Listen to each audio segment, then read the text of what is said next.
Hello, everyone, and welcome to another talk. This is going to be a podcast edition as well, so recording that and live streaming on member area. So if you check this out on the podcast, check out the member area for visuals. We're going to have close-ups on the deck. Okay. Some tablature and standard notation. So let's get started. So what we're thinking about here today is this West Montgomery solo. So I'm gonna work with some phrases and things here.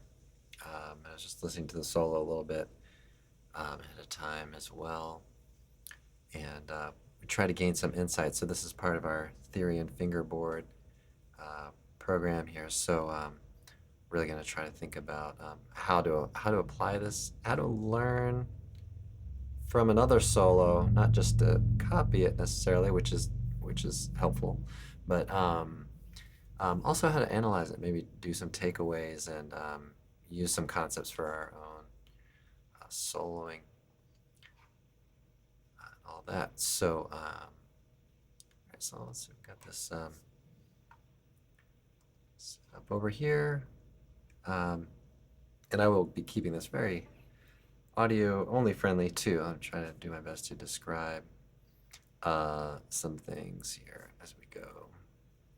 All right, well let's check out this little passage. So we're gonna have this. Okay. So what is that? You can kind of hear that there's this one note, and we kind of go above, back, below, and then back to it, right? So, okay. So the chord there is the A7 flat 9. So I'm just gonna kind of arbitrarily choosing this position since that's kind of where I was playing a moment ago. So we can play. We might play. It's all kind of slurred, so we can play maybe hammer on, pull off, slide, maybe hammer on or slide back. So, and then that last note is short. So the root note, half step above and half step above, right? So half step above makes sense because we have the A7 flat 9. Okay. The half step below, well, that's going to be pointing at or leading to the root note of that chord. All right, so let's go on a little bit further. We have this. Okay, so that's the major 7 on the D minor. So you may still be thinking about the A7 on that.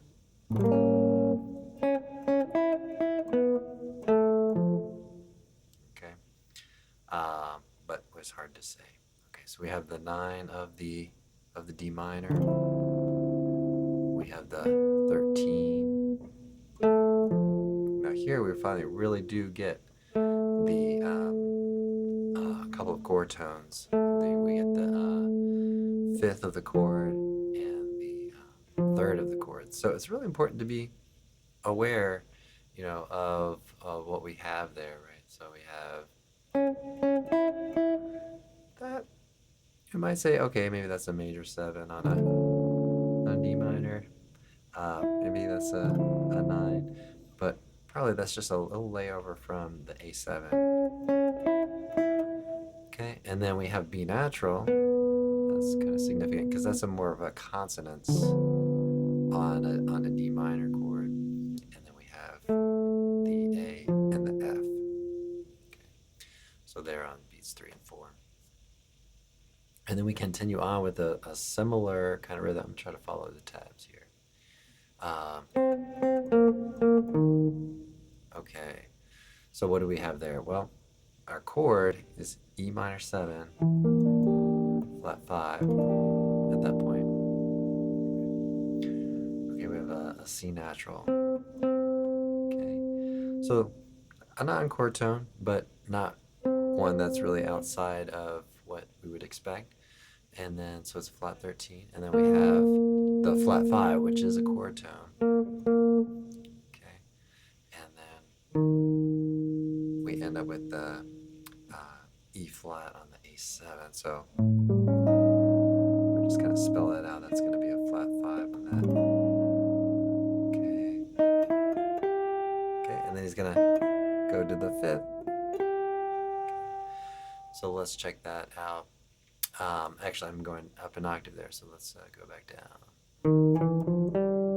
Okay, and then we're going to land. That's on the next line. So let's see if we can put that together a little bit, get a sense for how this sounds.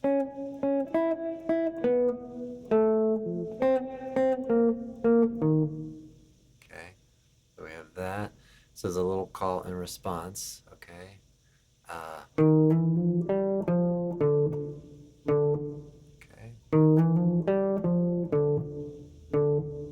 All right, starting out.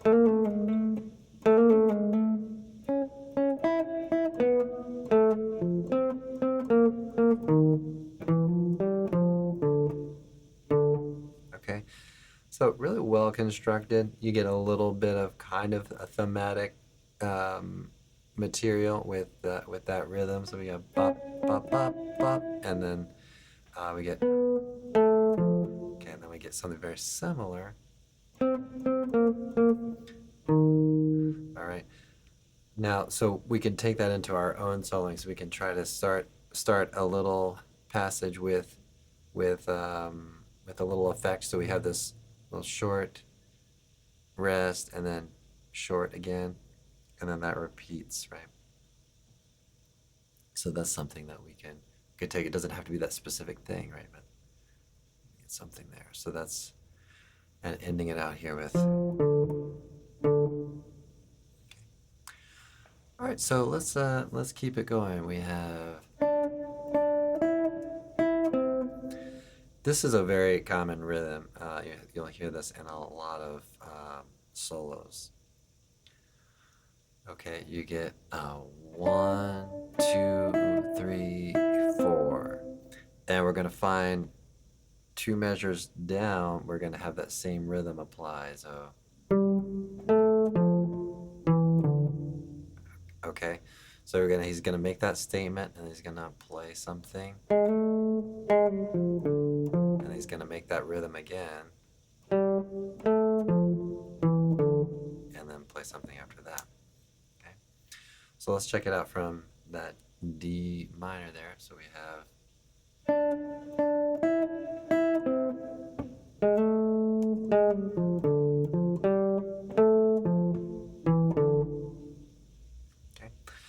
So very well constructed, and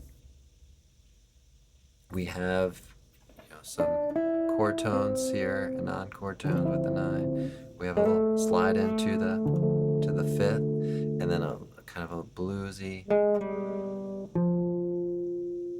scale, or even blues scale. You can even say blues scales because it goes. Okay, but kind of going to the flat 5 of the D minor. And then root and then 3rd.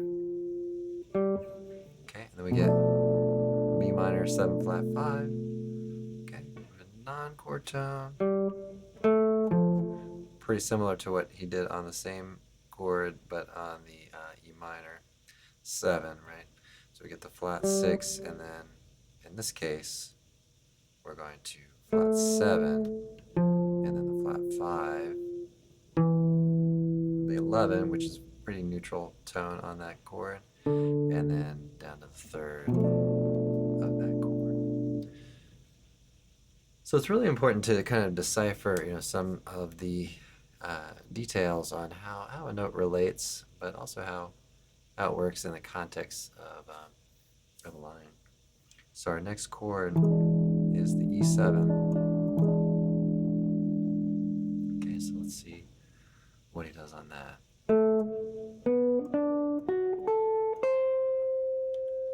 Okay, so let's check this out. So let's survey our notes. We've got A,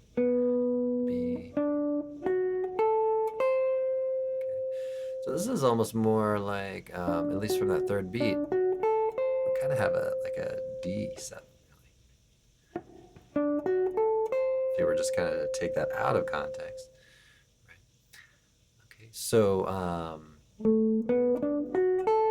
but then you can challenge yourself and say, okay, well, let's relate that, right? Let's relate that to the E7. What is that? So D is the flat 7, F sharp is the 9, A is the 4, and then we get the flat 13 relative to the E7. Go to A. Okay, we have. Okay, so let's check some of these out. So we have a natural 9 to start out with. So we sense that up. So we have. Okay, right. And then we go back to the A. Okay, let's take a look at that. So we have the A, F sharp, sorry, F sharp. Okay, so if we kind of take that, again, kind of out of context, that's pretty interesting. We get the B flat, okay, I'm going in reverse here. B flat major 7 with a sharp 5, which may be kind of foreshadowing that that D9.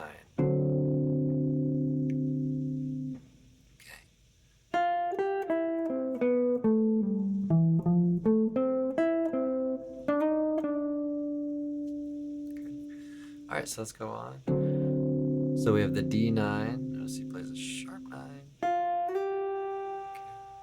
And then goes into, or you might say flat 3, and then goes to 9 after that. Okay.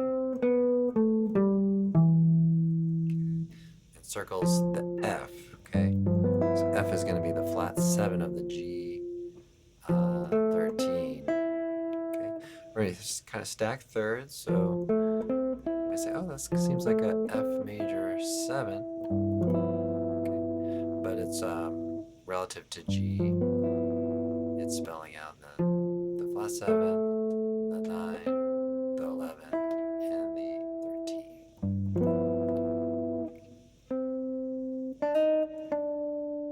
Okay, and then that's going to give us the 9 here. So let's see if we can play a little bit. I'm going to try to follow. It's really kind of hard to read both the tab and the notation at the same time. Something I'm trying to improve on. But since I just went over it, maybe it won't be as hard. So, so let's try it out. So I'll go through it slowly.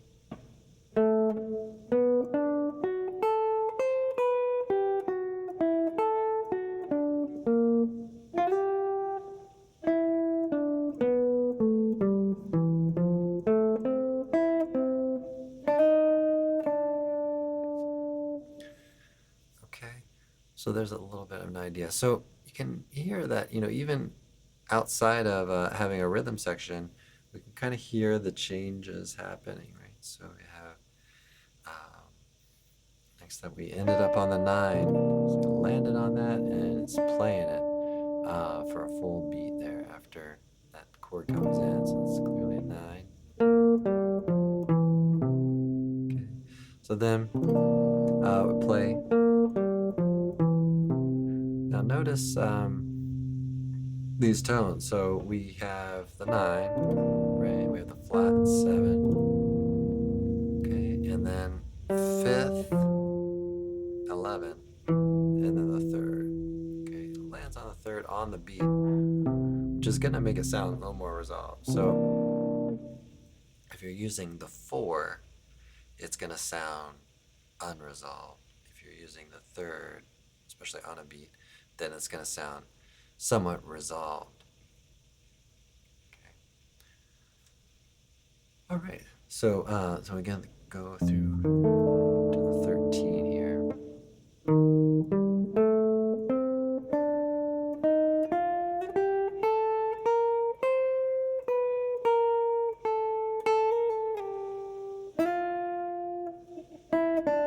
Now, this is interesting, right? Because we have this we had a little thematic material or maybe a little motif there earlier at the beginning of the solo, which had this, right?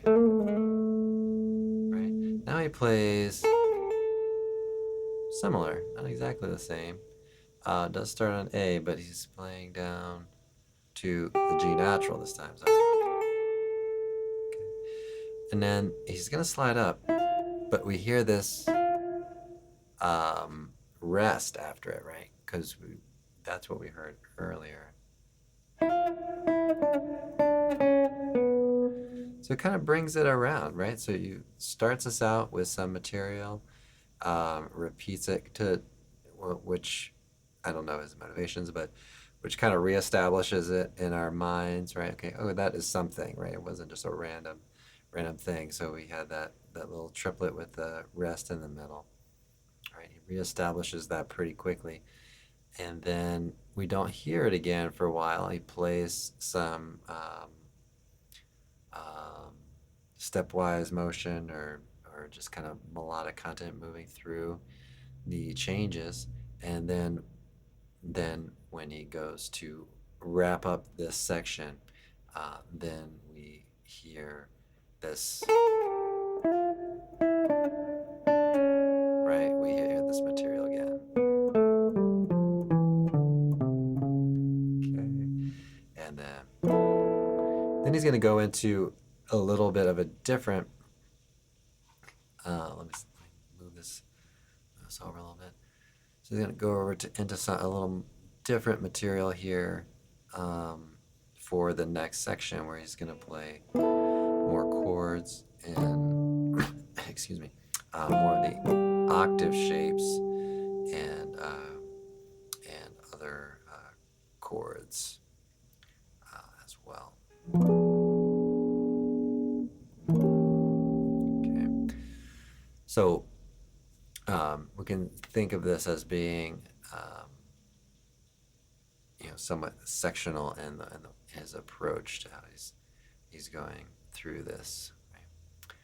And then we get quite a few just kind of to preview a little bit what's going on. I really intend to just kind of work with this beginning material here, so with these single lines. So that's going to be the scope of our talk, but we'll check the live stream here. And so I've been getting a live stream, say about 1:30, usually in the afternoons. And so if there's a chance that you can make it, then that's available there. And then I'm recording here locally to re-upload as a regular video, and today doing the podcast as well. So let's do a little review, maybe a little playing. I think I'm just gonna I think I'm just gonna remove this now and just focus a little more maybe on playing and just giving an overall sense for how this works, and that this way it won't have to be as tied to the tablature in case you're using that. All right, so we had this bit of a line. So I'm going to part from the tablature just so we can get kind of more sense of the music here.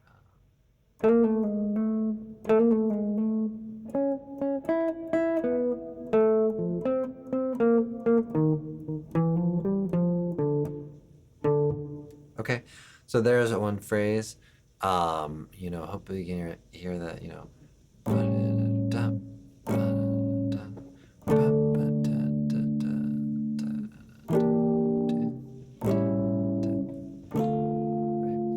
So that's what we are hearing on that, right? So just leading into it.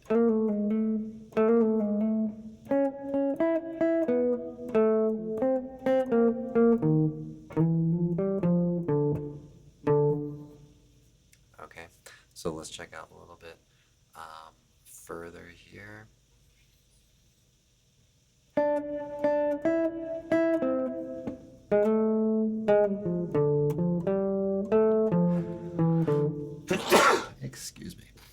All right.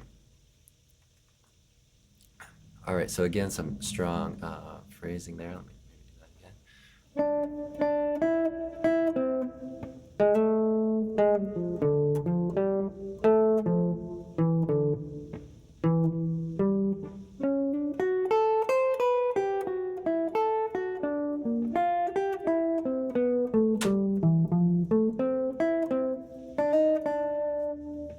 Started reading the tab again, which is a mistake.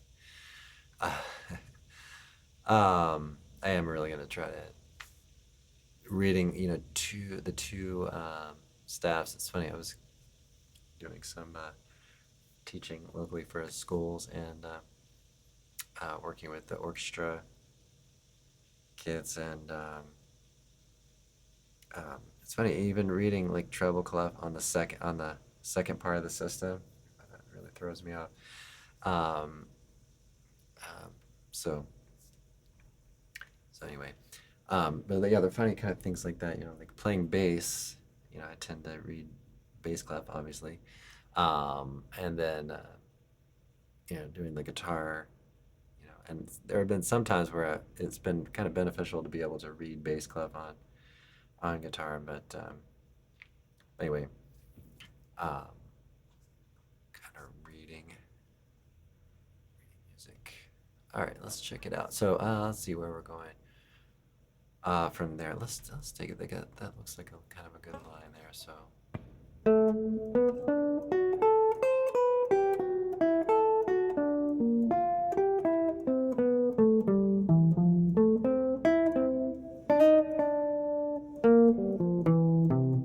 Okay, so that's that little spot where we play. Right, we can really hear that sound there of the C7.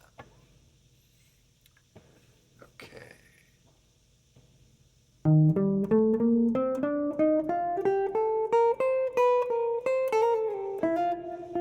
Let me do that again. Yeah, there we go. That's tricky. All right, I gotta articulate that right.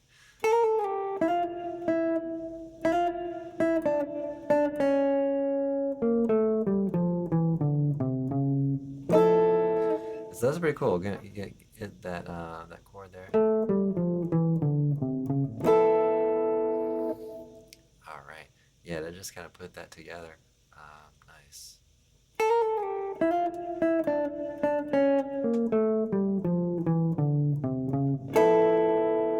Right. Nice. So wonderful stuff, wonderful lines.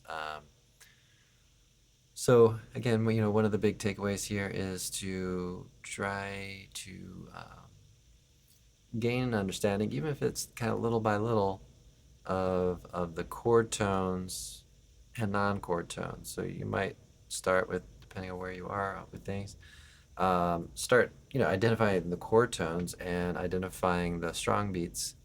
The 1, 2, 3, and 4, and identify kind of okay, is this a chord tone landing on a beat? So it doesn't have to be. It's not like a formulaic thing, that it has to be like that way or anything. But if you look kind of percentage wise, if someone's playing through the changes, you're gonna see a good bit of chord tones on the beats, right? So I would kind of start with that, and then see if you can kind of get more specific and with the chords and everything. All right, everybody. Well, thanks so much for checking this out. I'm glad to be back on the podcast here, so that's exciting, and getting more regular on the live stream after a little bit of a lull there. So thanks again for your memberships if you're a member on the YouTube channel, and tell a friend. All right. See you in the next one.